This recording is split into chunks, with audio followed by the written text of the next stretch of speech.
सिटीला हेलिपॅडला एक दरबार बनवला होता आणि त्या दिवशी राजांचा सीन होता की सिंहासनावर जाऊन बसतात. 700-800 लोक होते, प्रजा, त्यांचं अष्टमंत्रिमंडळ, आणि राजे चालतात, सिंहासनासमोर जातात.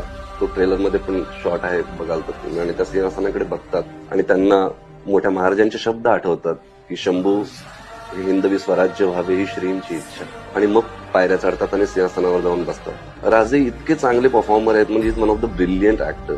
म्हणजे आम्ही कुठलाच शॉट 2 ते 3 टेकच्या शिवाय घेत नाही कधीच, कारण आमच्या दोघांतलं इक्वेशन आम्ही दोघांना इतकं छान समजतो की आम्ही कधी कधी डोळ्यातनच बोलतो थोडा ऐसा, किंवा हे म्हणतील थोडा ऐसा करतो.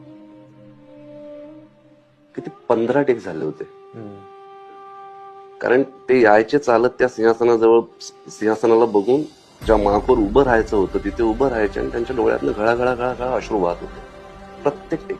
आणि राजा रडू शकत नाही दरबारामध्ये. राजा जर रडला तर तो वीक होतो, आणि म्हणून मी राजांना सांगत होतो की राजे अश्रू नको, आले तरी ते खाली नका घेऊन देऊ. त्या आले, त्यांनी मला मिठी मारली, ढसा रडले आणि म्हणाले सर माहित नाही मला, माझे अश्रू थांबत नाही.